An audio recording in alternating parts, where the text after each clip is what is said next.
जय हिंद दोस्तों, मैं हूं अभिषेक। द फैक्ट डिवीजन में आपका स्वागत है। बारिश का मौसम आ चुका है। इस खुशी में हम समझते हैं कि आखिर बारिश क्यों होती है, ये बादल बने कैसे हैं और इन बादलों में पानी कैसे भर जाता है।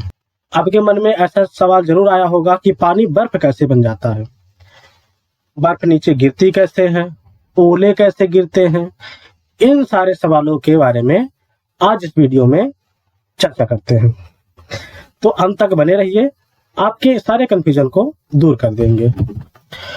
वर्षा कैसे होती है तो हम निम्न बिंदुओं के अनुसार समझेंगे।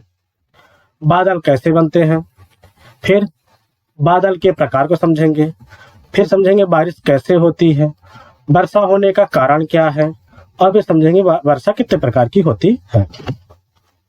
सबसे पहले समझते हैं बादल कैसे बनते हैं। जब सूर्य की किरणें पृथ्वी पर पड़ती है तो सूर्य की उष्मा से समुद्री भाग के पानी के कण एक दूसरे से दूर होने लगते हैं और फिर यह कण वाष्पोत्सर्जित होकर भाप में बदल जाते हैं।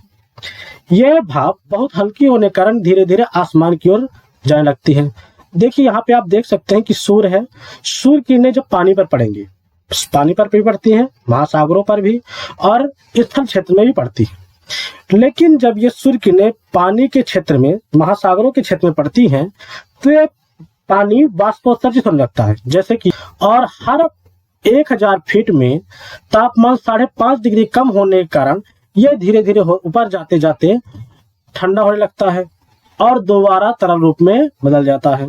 यहाँ से ऊपर उठा लेकिन भाप ये गैस के रूप में बदल गया और गैस के रूप से ऊपर जाते जाते यहाँ पर यह तरल रूप ले लेता है, क्योंकि यहाँ पे तापमान कम होता जाता है। जब पानी के छोटे टुकड़े एक दूसरे को मिलने लगते हैं तो हम इन्हें बादल कहते हैं। यह कण बहुत ही हल्के होते हैं, जिससे यह हवा में आसानी से उड़ने लगते हैं।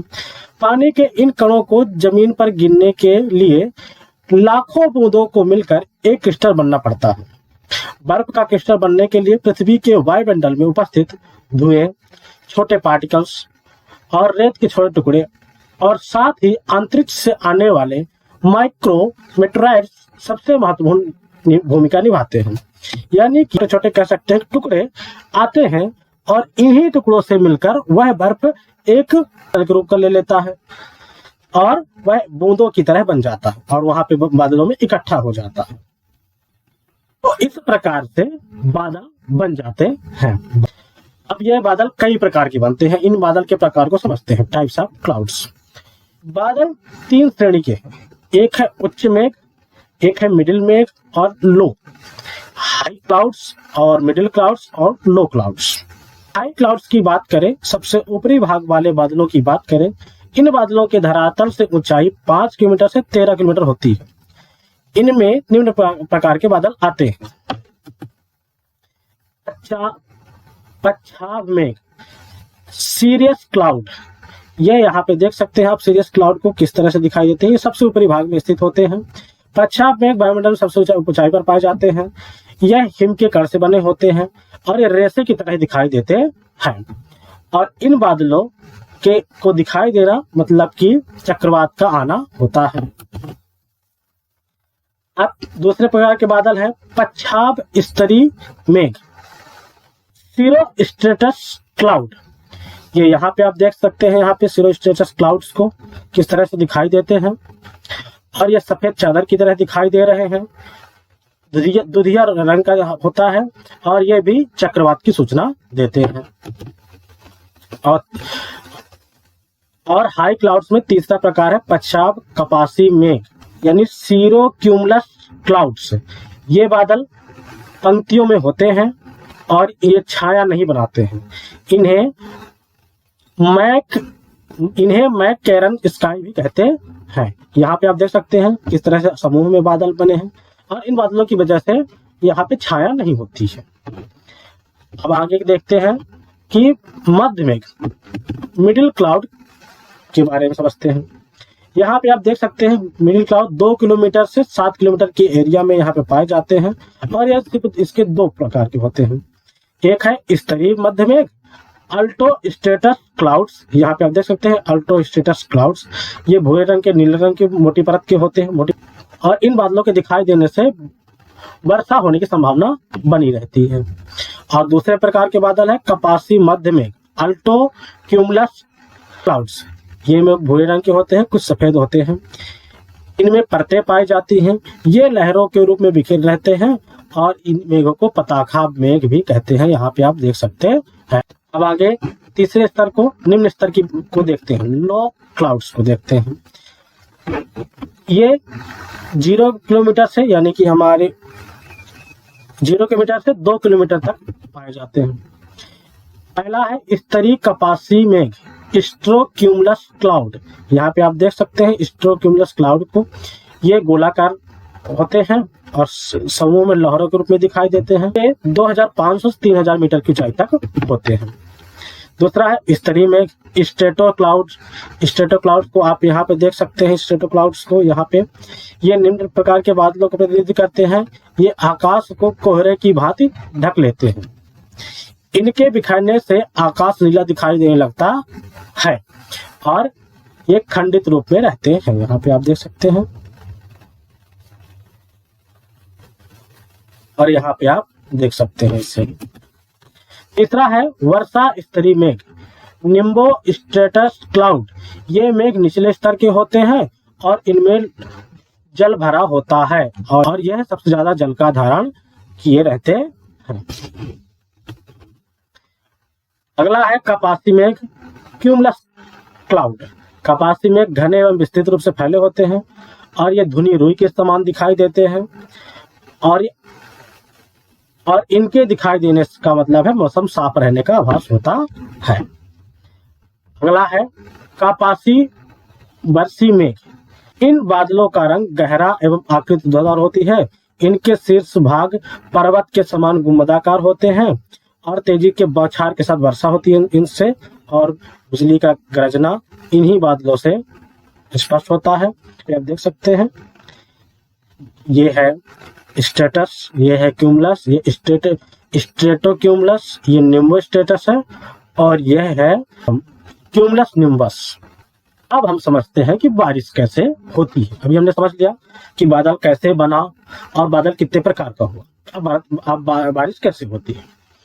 अभी हमने थोड़ी देर पहले समझा कि बादल कैसे बना। बादल ऊपर की ओर भाप उठा और उन भाप की ऊपर धीरे तापमान कम होने की वजह से वहां पे धीरे धीरे बर्फ में बदल गया और बर्फ में बदलने की सहायक हुआ माइक्रोमेटेराइट। और अब जो ये क्रिस्टलित बर्फ है इनका वजन धीरे धीरे बढ़ने लगता है, क्योंकि तापमान यहाँ पे कम होता है तो धीरे धीरे इनका वजन बढ़ने लगता है और ये धीरे धरती की ओर गिरने लगते हैं।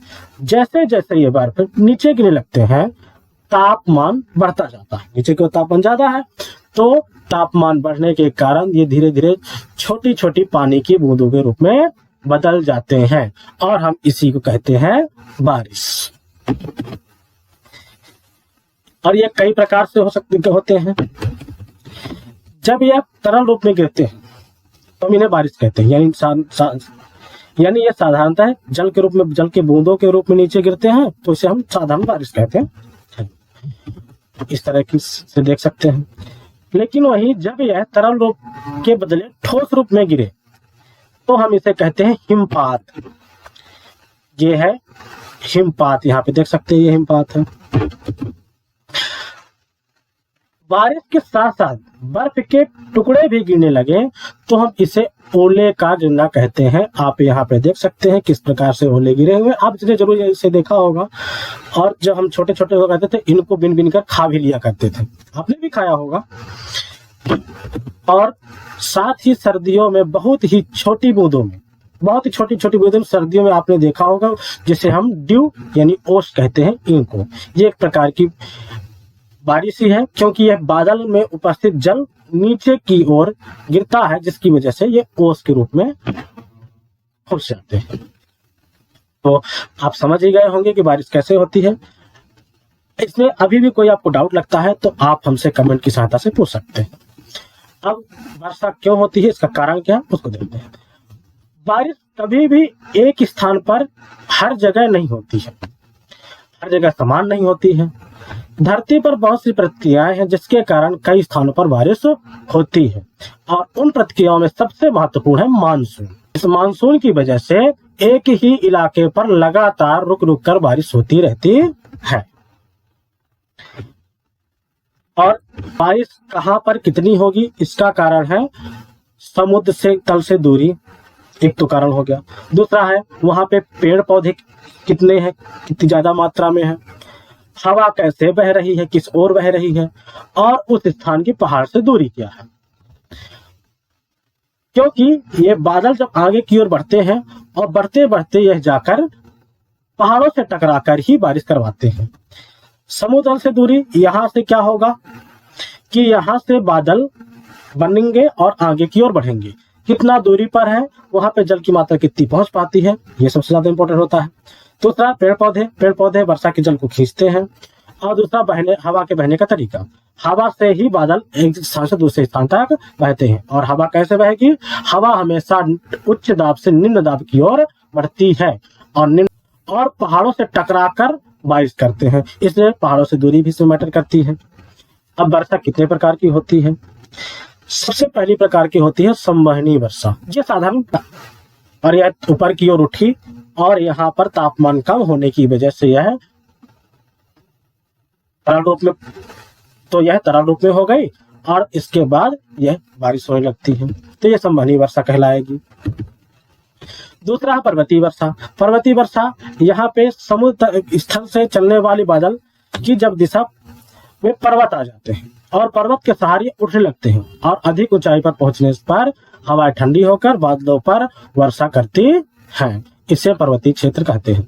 और वहीं पर्वत के दूसरी ओर, यानी कि ये जो पर्वत आप देख सकते हैं, यहाँ पे पर्वत की दूसरी ओर के क्षेत्र को हम कहते हैं वृष्टि छाया प्रदेश कहते हैं। यहाँ पे बारिश नहीं हो पाती है। यहाँ पे संवहनी वर्षा देख रहे हैं कि यहाँ पे भाप उठती है और यह बादल बन जाती है और यहाँ पे बारिश करवाती है।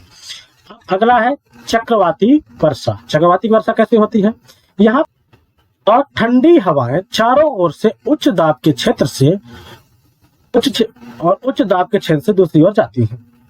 पृथ्वी के गति के कारण ये हवाएं गोलाई में घूमती है और चक्रवात लगाती हैं। ऐसी हवाओं को चक्रवात कहते हैं और इन्हीं चक्रवात हवाओं की मदद से जो बारिश होती है उसे हम चक्रवाती वर्षा कहते हैं। यहाँ पे वर्षा के कारण को अच्छी तरह समझ लिए हैं। यहाँ पे अभी भी आपको कोई डाउट लगता है तो आप कमेंट करके अपने डाउट को जरूर क्लियर करें। आपको यह वीडियो अच्छा लगा है तो आप लाइक एंड सब्सक्राइब करें और हमारा सपोर्ट करें। धन्यवाद।